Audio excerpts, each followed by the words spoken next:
जय श्री कृष्ण फ्रेंड्स, आगे बढ़ते हैं अगले श्लोक की ओर, जो कि है अध्याय नंबर 3 कर्मयोग, श्लोक नंबर 7। और वो इस तरह से है, यतु इंद्रियाणि मनसा नियम्य रभतेर्जुन कर्मेन्द्रिय कर्मयोगम असक्ति स विशिष्यते।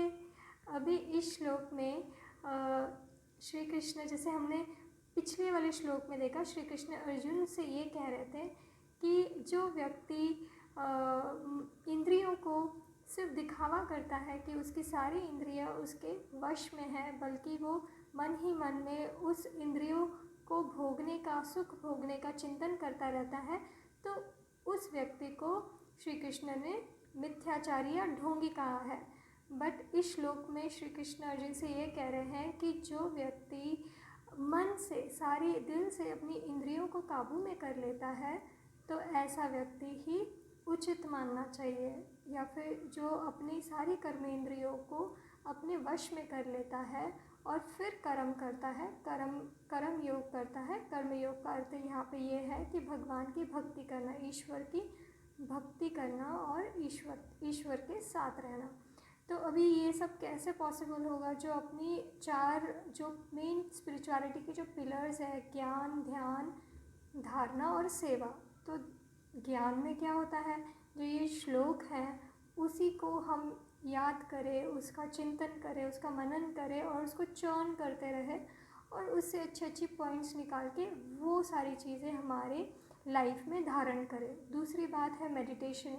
तो मेडिटेशन हम कैसे करेंगे? तो बहुत ही सिंपल विधि मैं आपको बताना चाहूँगी, जहाँ पे अगर मैं ये कहूँ कि ईश्वर जो है परम आत्मा है और हम आत्माएं हैं, तो उसका स्वरूप तो निराकार है, तो उसको रोशनी के स्वरूप में देख के और ख़ुद को भी बिंदी समझ के उससे वो रोशनी हम ले। जैसे हमारा चार्जर जैसे हमारा मोबाइल जो होता है, उसकी बैटरी जब ख़त्म हो जाती है तो हम उसको रिचार्ज करते हैं ना, वैसे ही आत्मा को जब हम रिचार्ज करते जाएंगे ईश्वर की वाइब्रेशन से, ईश्वर की लाइट से, ईश्वर की रोशनी से, तो हमारे जो पिछले जन्मों के जो कट चढ़े हुए हैं आत्मा पे, तो वो क्या होगा, वो निकलती जाएगी। हमारी आत्मा जो है वो प्योर होती जाएगी और जीवन मुक्ति की ओर बढ़ती जाएगी।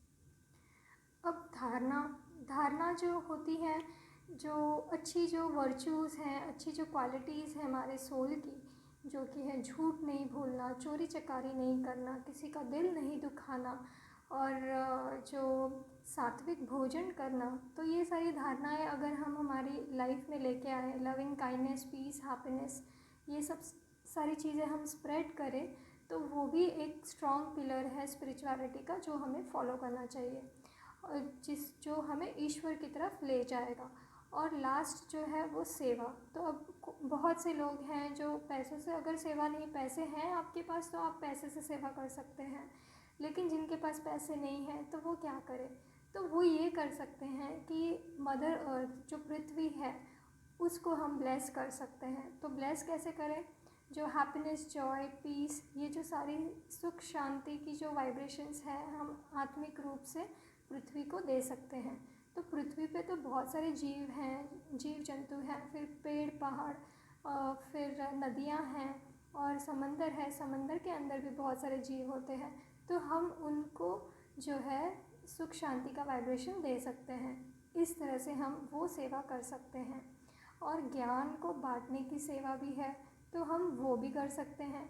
तो कितने सारे हमारे पास ऑप्शंस हैं जो कि हम यूज़ कर सकते हैं लोगों की सेवा के लिए। इससे क्या होगा? इससे हमारे जो कर्म हैं वो जो अच्छे कर्मों में हमारी गिनती होगी, और जो हमारे जो बुरे कर्म हैं, ईश्वर की अगर पाथ में हम फॉलो करें, ईश्वर का ये जो पाथ है ये फॉलो करें, तो हमारी जो सोल को लिबरेशन मिलना, जीवन मुक्ति मिलना बहुत सहज हो जाएगा। तो बने रहिए अगले श्लोक की ओर। जय श्री कृष्ण।